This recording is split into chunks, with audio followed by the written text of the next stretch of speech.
Good afternoon, I'm Herman Green with the Midday News. A special welcome to those of you watching on onespotmedia.com. A reminder as well, you can watch TVJ live by downloading our One Spot Media app in the Google Play Store or the App Store. That's the number 1, followed by the word Spot Media. A policeman attached to the Westmoreland Division is among 3 persons in custody in relation to the seizure of 2,000 pounds of ganja in Hanover last night. The men were held during an anti-narcotics operation. They are to be charged with possession of ganja, dealing in ganja, and taking steps preparatory to export ganja. Reports are that about 8:20, a police team approached a truck and a Nissan Sunny motorcar parked on the old Green Island main road. The occupant of the car reportedly fired shots and ran. The truck, which had 3 occupants, one of whom was discovered to be a police sergeant dressed in uniform, was searched. Several knitted bags containing compressed ganja were reportedly found. A 21-year-old man is dead following a single vehicle crash on the Miami Bay leg of the North-South Highway this morning. His identity has not yet been released. The incident occurred about 5 o'clock. Operations officer at the Highway and Traffic Division, Superintendent Courtney Kubri, says the trailer, which was being driven by the deceased, was transporting oil to Trelawney.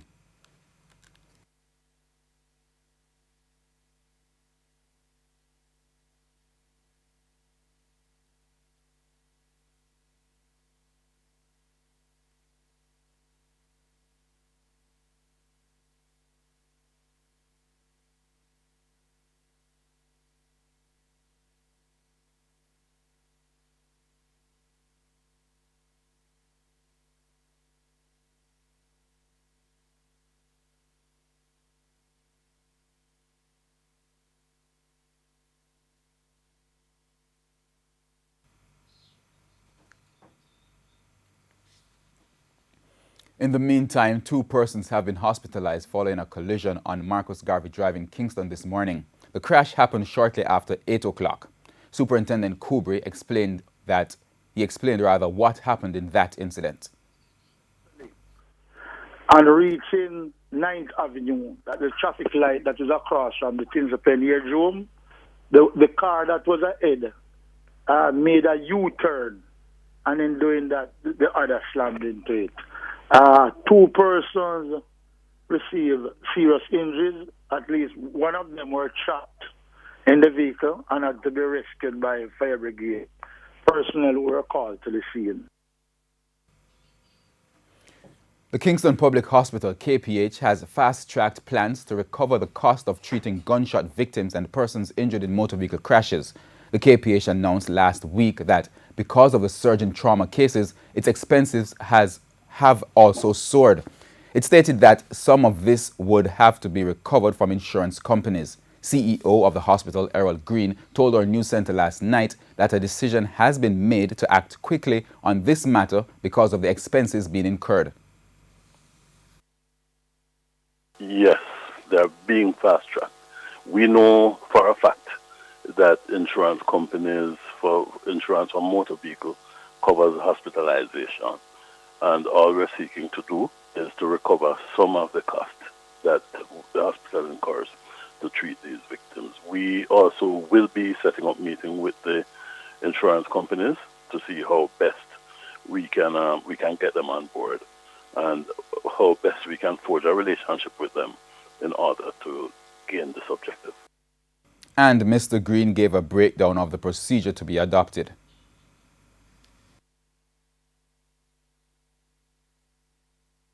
The committee is formed with the Director of Finance, the 2 senior medical officers, both Jubilee and Public, the 2 Director of Nursing Services, the Acting Hospital Administrator, and myself. We are looking to develop a position paper to send to the board, both the board of the hospital and the board of the region, to get their approval to proceed with going after insurance companies. We hope to have within a month those recommendations to be submitted to the different boards. More details have emerged on the shakeup in the senior ranks of the Jamaica Constabulary Force. Assistant Commissioner Fitz Bailey, who is currently in charge of Area 2, is to be reassigned to the Counter-Terrorism and Organized Crime Branch, CTOC. head of the National Police College, Assistant Commissioner Norman Haywood, will be the new head of Area 2. As was reported by our news center yesterday, the changes will take effect at the end of the month. 48 new justices of the peace were sworn in Westmoreland on Wednesday. Speaking at the swearing ceremony, Director of Public Prosecutions, DPP Paula Llewellyn, encouraged the JPs to hold on to their integrity. She warns that as public servants, people will try to manipulate them.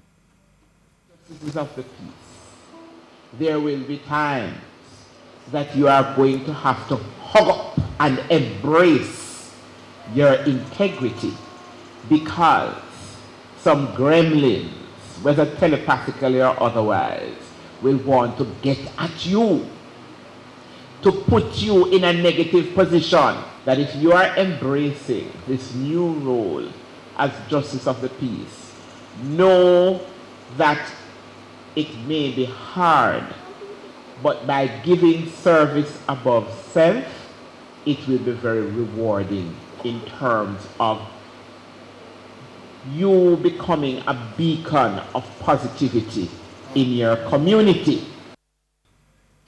An initiative aimed at tackling the problem of electricity theft has come to an abrupt end.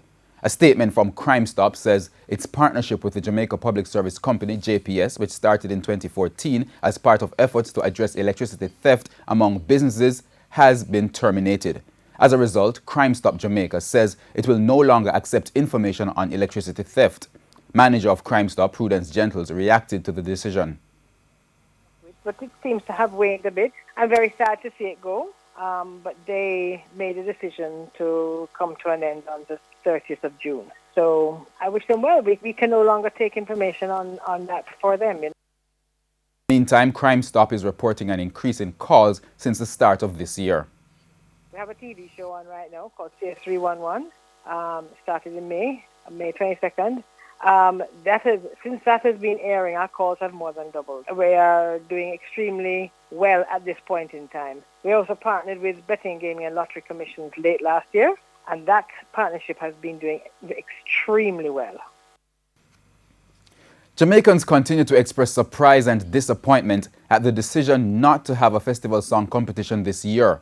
Culture Minister Olivia Babsy Grange made the announcement when she launched the festival activities a few weeks ago. You will find out the man I'm supposed to be. The song competition has been an independence tradition that has been around since 1963. So the postponement of the contest has not gone down well with persons in the performing arts industry. Four-time festival song competition winner Roy Rayon feels that not having the competition this year has created a void in the whole independence celebration. You must be disappointed. It's like you get up every day and a Jamaican, a man get up and used to drink him, eat him rice and peas and have him carrot juice and one day and get up and it's just rice and peas in mouth. Something will be missing because we have to understand the festival song. As it's something I say very often. It's and it's not an original, but it's the metronome. It's a pulse of independence. You understand? That is what everything is coalesced around. The JCDC says the poor quality of the entries for this year was one of the reasons for the cancellation. They plan to produce a commemorative album of some of the top festival songs over the years for 2017. Rayon, who last entered the competition in 2008, is hoping this will appease the public and that the support from the wider society will be there for the return of the competition next year. And one of the problems I see with the festival song competition, it does not get this sort of support. I mean, as a support, I'm talking about support across the board, media, right across the board. So it is kind of unfair to say that the songs, some of the new songs we're hearing now, are not as good as the others. It's arguable, but if you don't know the song, then don't hear the songs. You can't. The songs. A lot of times the songs didn't get justice. So I'm saying we need to also, everybody needs to jump in and support the thing. He added that in order to restore interest in the competition, the JCDC should reverse its stance on professional artists competing. I think to the place where it was the real pros are people who are good enough. You understand? You know, you want the thing to be stick to the point where it was a professional competition. Jamaica, I'll never leave you again. I love you, I'll never leave you again. Though disappointed in not having a competition this year, Rayan understands the decision taken by the JCDC, but hopes that this is a one-off event. Simone Golding reporting for TVJ News.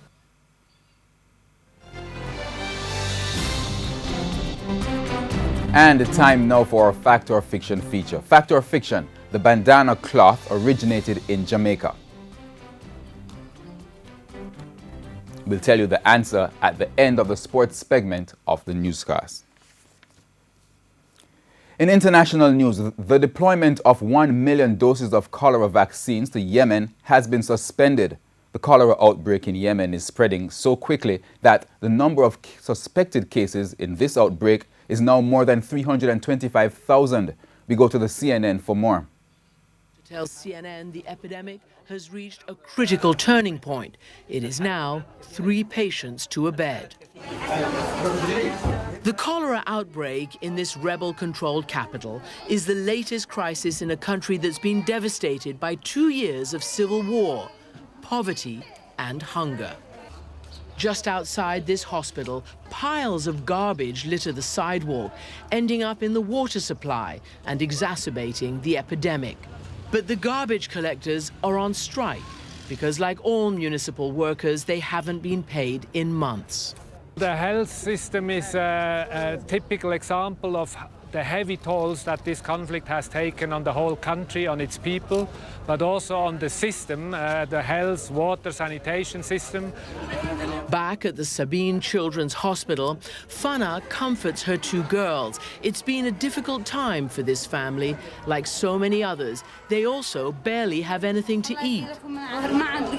Fana says, once a day we mix breadcrumbs with water, and that's only on lucky days. Mostly, we go to bed without having eaten for the entire day. Cholera, of course, is treatable if it's caught in time, but the epidemic is likely to explode if Yemeni hospitals continue to go without basics like rehydration fluids and food. And we go now to news in sports. After 8 months of controversy, the impasse between Cricket West Indies and batsman Darren Bravo appears to be over.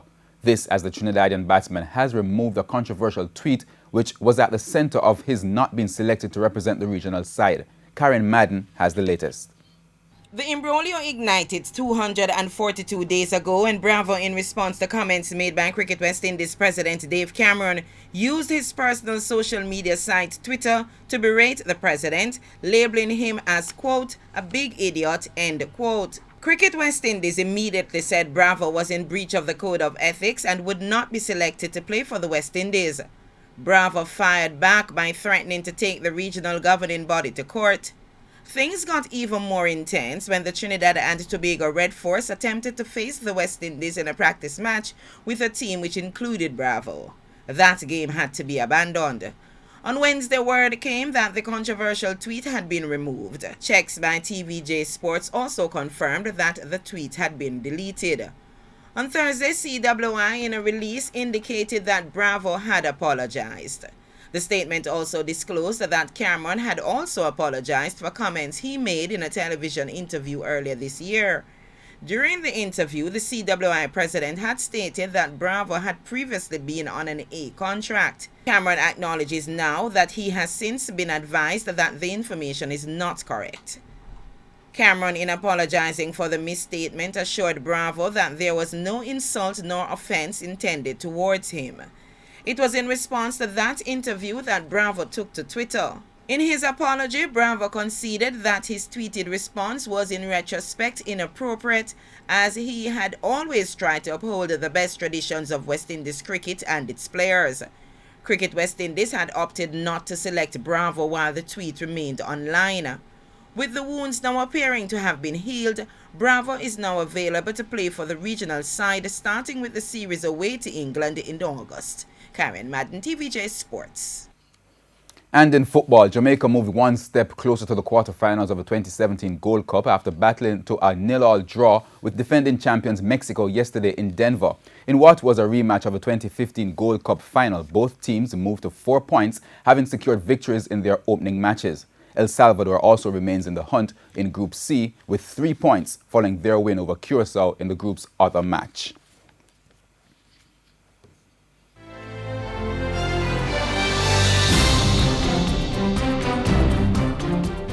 And finally this afternoon, the answer to our Fact or Fiction feature. We asked, fact or fiction, the bandana cloth originated in Jamaica? Well, it's fiction.